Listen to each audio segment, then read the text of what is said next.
अब मुझे उस कवि को बुलाने का मन हो रहा है जो थोड़ा सा नटखट भी है, लेकिन उसके नटखटपन में भी कहीं न कहीं देशभक्त की भावना भी है। शिवम कुमार आजाद बहुत प्यारा अनुज है मेरा, बहुत हाजिर जवाब है। पिछले दिनों 3 लड़के आपस में बात कर रहे थे। एक ने कहा हमारे पिताजी नदी में कूदते थे, नाले में निकल जाते थे।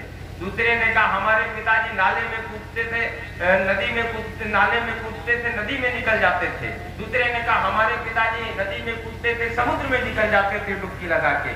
शिवम कुमार आजाद ने कहा इनमें कौन सा बड़ा कमाल करते थे? कमाल तो हमारे पिताजी करते हैं। उन दोनों ने पूछा आपके पिताजी क्या करते हैं? शिवम कुमार आजाद ने कहा हमारे पिताजी पानी की टंकी में कूद जाते हैं और टोटी से निकल आते हैं। तो ये ऐसे ऐसे कमाल करने का हुनर जिसके पास है, बहुत अद्भुत कवि है। मैं चाहता हूँ उससे बुलाऊं, लेकिन राष्ट्रीयता तरंग उसके मूल में है। वो कई देशभक्त की भावनाओं से ओतप्रोत कविताओं को पढ़कर के आपको रोमांचित करने की सामर्थ्य रखने वाला रचनाकार है। और निश्चित रूप से उनकी कविताओं को आप सुनेंगे तो आप सब रोमांचित होंगे। चलती सांसों में चक्र का निशान जिंदा है। मुझे भी ज्यादा बीच में बोलना इसलिए नहीं है, बहुत शॉर्टकट में कमलकांत दादा कान में आए, बोले शॉर्टकट में संचालन करो। अच्छा, जब हम घर से आज सुबह 5 बजे चले तो हमारी श्रीमती जी ने कहा जाम कटरा शहादतगंज जा रहे हो? हमने कहा हाँ रानी कटरा शहादतगंज जा रहे हैं, लेकिन तुमने मुझको आज जान क्यों बोला? उन्होंने कहा जानवर कहने में लंबा हो जाता है, हमने शॉर्टकट में निपटाया। उन्होंने भी पूछ लिया तुमने मुझको रानी क्यों बोला? हमने भी कहा नौकरानी कहने में भी लंबा हो जाता है। तो ये स्थितियां रही हैं, उन स्थितियों परिस्थितियों से जूझकर हम आ रहे हैं। संचालक है यार, वो संचालक है। की भावनाओं का वो प्रतिनिधित्व करने वाले उस कवि को मैं बुलाना चाहता हूँ। शिवम भाई आपको हंसा भी सकते हैं, गुरगुरा भी सकते हैं, जैसा भी उनका मन हो करके आए वो अपना काव्य पाठ करें, लेकिन उनका जो मूल रंग है, उनकी भूमिका में अगर 4 पंक्तियां कहूं कि चलती सांसों में चक्र का निशान जिंदा है, शीश ऊंचा तो समझो स्वाभिमान जिंदा है, और हमारे तन पे तिरंगा नहीं तो क्या करना, हमारी जान में हिंदुस्तान जिंदा है।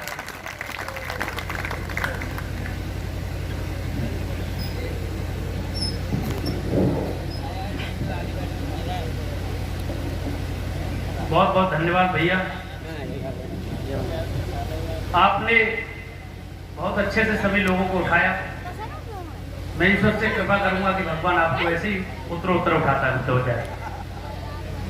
कुछ लोग गलत समझ रहे हैं, लेकिन मैं चाहता हूं कि मेरे भैया जितने बड़े ऊपर उठते जाएंगे, इनके पीछे पीछे मैं भी चला जाऊंगा। चाहता हूं एक बार नीरज पांडे जी के लिए जोरदार ताली हो जाएगी। आप बहुत धन्यवाद। आज इस गांव में पहली बार आना हो रहा है और यकीन जानिए बहुत अच्छा लग रहा है, इस वजह से भी कि इस गांव में हमारे बहुत आदरणीय बड़े भाई साहब कमलकांत जी को इतने चच्चाओं का आशीर्वाद पता चला कि अगर इतना अखिलेश के साथ उसके चच्चा आशीर्वाद देते थे तो आज वो मुख्यमंत्री होते। लेकिन मैं धन्यवाद देना चाहूंगा आपको, कमल आपके तमाम चच्चा के साथ केवल चच्चाओं का आशीर्वाद नहीं, बब्बाओं का भी आशीर्वाद है। और ऐसे ऐसे बब्बाओं का आशीर्वाद उनके ऊपर जो उनसे उम्र में छोटे हैं, लेकिन बब्बा है, बब्बा है तो है, अब घर कौन क्या सकता है। लेकिन मुझे आज बड़ा अच्छा लगा, क्योंकि असल में चाचाओं की जिंदगी बड़ी खराब है भैया। चाचा जहां ना देखो वहां बदनाम है। एक हमारे अभी बिहार वाले चाचा बदनाम हो गए, वो बेचारे दिल्ली पहुंचे, उनका भतीजा उनके साथ पहुंचा, लेकिन चाचा ने एक भी बात नहीं मानी। इसलिए आप भी धन्यवाद के पात्र हैं कि तमाम चच्चा आपको आपका आशीर्वाद देने चले आए। ये बिरले लोगों के साथ ही होता है, वरना लोग चाचाओं का आशीर्वाद पाने के लिए बहुत ज्यादा तरसते हैं। मैं चाहता हूं एक बार इस श्रेष्ठ काम के लिए जो तमाम बड़े कवि आदरणीय दादा अलवेला जी का तो आज डेट बड़ी घिरी हुई थी, लेकिन बड़ी मशक्कतों के साथ वो यहाँ पहुंचे हैं और उनके दर्शन करना बड़ी सौभाग्य का विषय रहेगा। क्योंकि हम तो अगली बार भी आ जाएंगे, ऐसी कोई बात नहीं है, लेकिन आप मेरा कहने का मतलब कुछ और है। आपने समझ क्योंकि बहुत जगह तो अलवेला जी को केवल दर्शन करने के लिए बुलाया जाता है। जब लोग बताते हैं 85 साल के, तो लोग ये देखने के लिए बुलाते हैं उनको 85 साल का कवि सम्मेलन में कविता कैसे पढ़ता है। चलिए एक बार मैं चाहता हूँ, ये सब मजाक की बातें हैं, हम सब आपस में हंसी ठिठोली बहुत देर तक की जा सकती है, लेकिन या ये कुछ कविता की बात हो। और मैं उससे पूर्व चाहता हूँ कि हम सभी कवियों का विशेष सौभाग्य है कि एक कविता की वो पीढ़ी जिसके सामने हम लगभग तीसरी या चौथी पीढ़ी होंगे और वो पहली पीढ़ी के कवि आज हमें आशीर्वाद दे रहे हैं, तो यकीनन आप सभी के लिए गौरव का पल है। आदरणीय अलवेला जी की यहाँ उपस्थिति में उन्हें प्रणाम कर रहा हूँ, और उन्हें प्रणाम करने के बाद मैं 4 पंक्तियों से शुरुआत करना चाहता हूँ। देखना चाहता हूँ यहाँ के लोग कैसा सुनते हैं। आप सभी चाचाओं से मेरा निवेदन है कि 2-4 घंटे के लिए मुझे भी अपना भतीजा मानते हैं। चलिए कि शारदे सुनना कमाल को है। करूं मैं तो सो नमन। खुल जाना है सभी को। कवि सम्मेलन यहीं से शुरू होना चाहिए। देखिए कि शारदे को करूं मैं तो सो नमन, शारदे को करूं मैं तो सो नमन, मंच के मेरे सब बंधुओं को नमन, मंच के मेरे सब बंधुओं को नमन।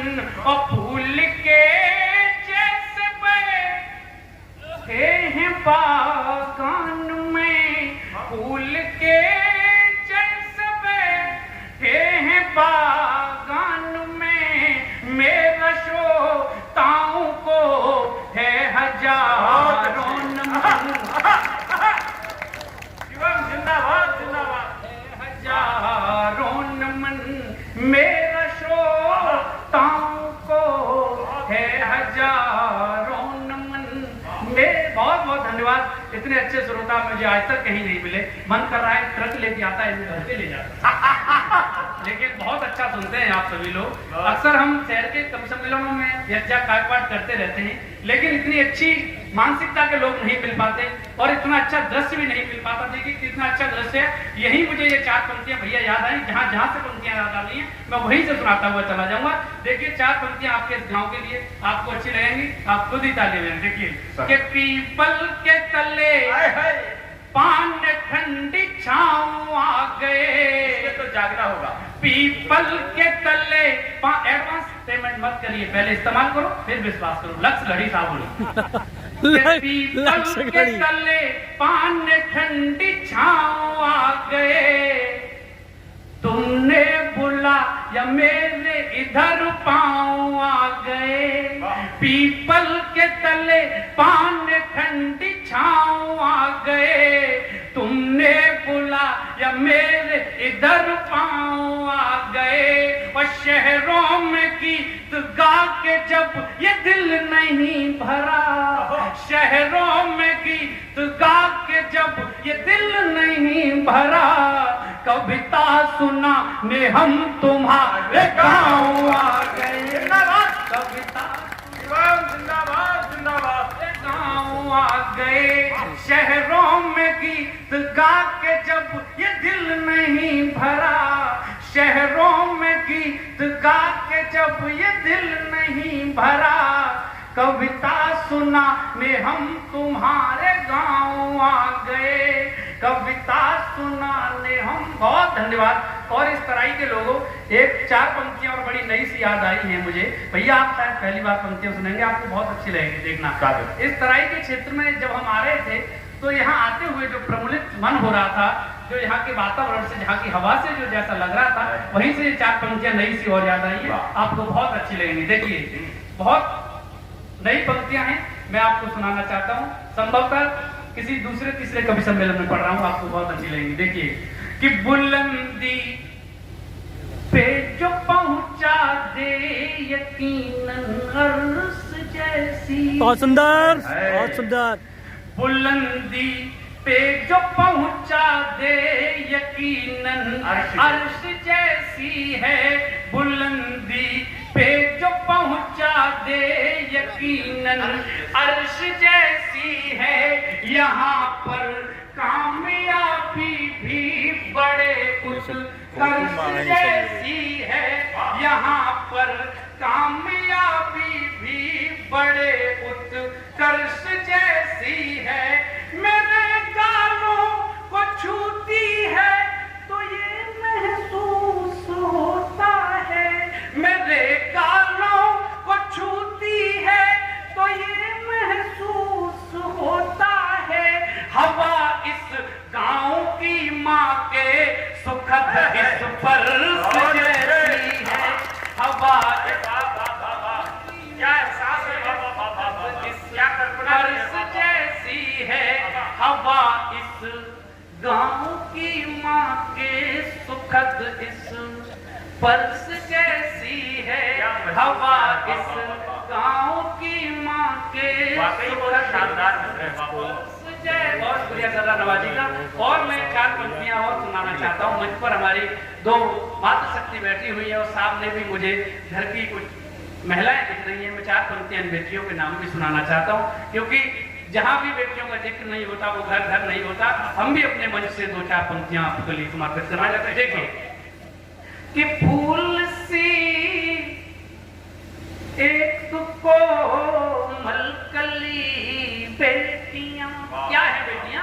कि फूल सी एक को मलकली बेटियां, फूल सी एक को मलकली बेटियां, नाच नखरों के संग में पली बेटियां, नाच नखरों के संग में पली बेटियां, और लाडले होंगे बेटे किसी घर में, पर लाडले होंगे बेटे किसी घर में, पर अपने घर में तो हैं लाडली बेटियां, अपने घर में बेटियों के समान में। वाह वाह वाह वाह। बेटियां अपने घर में तो हैं लाडली